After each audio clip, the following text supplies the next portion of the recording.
क्योंकि आज हम समझने की कोशिश कर रहे हैं कि दिमाग का खराब होना कैसे पता लगता है, ताकि इससे हम ये भी समझें कि ये साइन और सिम्टम है।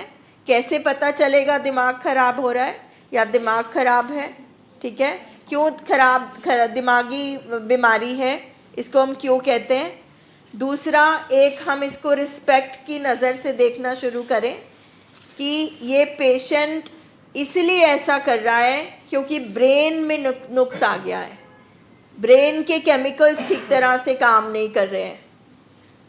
और क्योंकि दिमागी बीमारी के लक्षण देखकर कोई खुश तो नहीं हो सकता, फैमिली खुश तो नहीं हो सकती, तो वो जब परेशान होती है, दुखी होती है, तंग आ जाती है, तो उसको अपने पेशेंट से नफ़रत भी होना शुरू हो जाती है, गुस्सा भी आ जाता है। तो वहाँ पे वो फैमिली अपने आप को समझा सके कि ये मेरा बेटा नहीं, एक बीमार कर रहा है, ये मेरा लव्ड वन नहीं, एक पेशेंट कर रहा है। यस कनव मैम, मेरे को अगले साल 3 साल हो जाएंगे इस बीमारी में, मतलब रिकवरी में। और मेरे को आजकल ना बहुत रूमिनेशन हो रही है, एक ही थॉट के बारे में सोच रहा हूँ मैं, बार बार सिगरेट के बारे में सोच रहा हूँ, बार बार मैरिजुआना के बारे में सोच रहा हूँ मैं।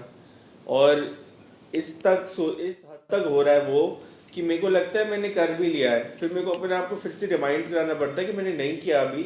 मेरे को गिल्टी फील करने की ज़रूरत नहीं है, मेरे को शेम फील करने की ज़रूरत नहीं है। पर मेरी खुद की मदर, जब मैं शेयर करता हूँ ये अपने मदर से या फादर से, वो उनके दिमाग में भी डाउट आ जाता है कि तुमने कर तो नहीं लिया। जैसे कल हम बैठे थे और आपने पूछा तुमने सच में कर तो नहीं लिया। तो ये है एक बात कि इतना ज़्यादा उसके बारे में सोचना, that is what we are trying to understand here कि क्योंकि आज का जो टॉपिक है वो इसी पे होने वाला, जो बेसिक कारण की वजह हम यहाँ पे आए हैं कि हम ब्रेन के हॉस्पिटल में आए हैं।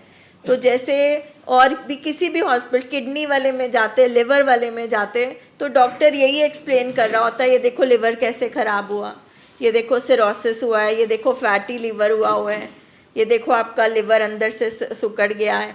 बिल्कुल उसी तरह से आज सर समझाने वाले हैं कि ब्रेन कैसे ख़राब होता है। और क्योंकि ये बात ना बार बार दोहरानी पड़ती है, क्योंकि हमारे दिमाग में अभी तक रजिस्टर नहीं हुई है ये चीज़।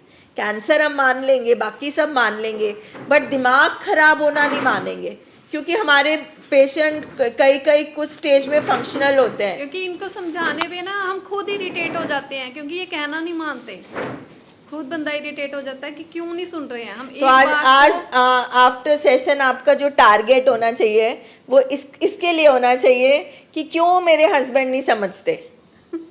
एंड ऑफ द मीटिंग मैं आपसे पूछूंगी, सबसे पूछेंगे कि जो हमारे दिमाग में भी एक चीज़ फंस गई है, ये नहीं सुनते, ये नहीं समझते, ये नहीं मानते।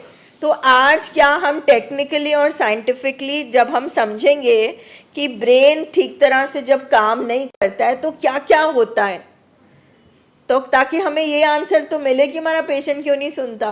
नहीं तो खाली आपके हस्बैंड नहीं सुन रहे, उधर भी वही हाल है, इधर भी वही हाल है, इधर भी वही हाल है। So this is what we try to understand. Jasbir sir क्या कहते हैं इस पे?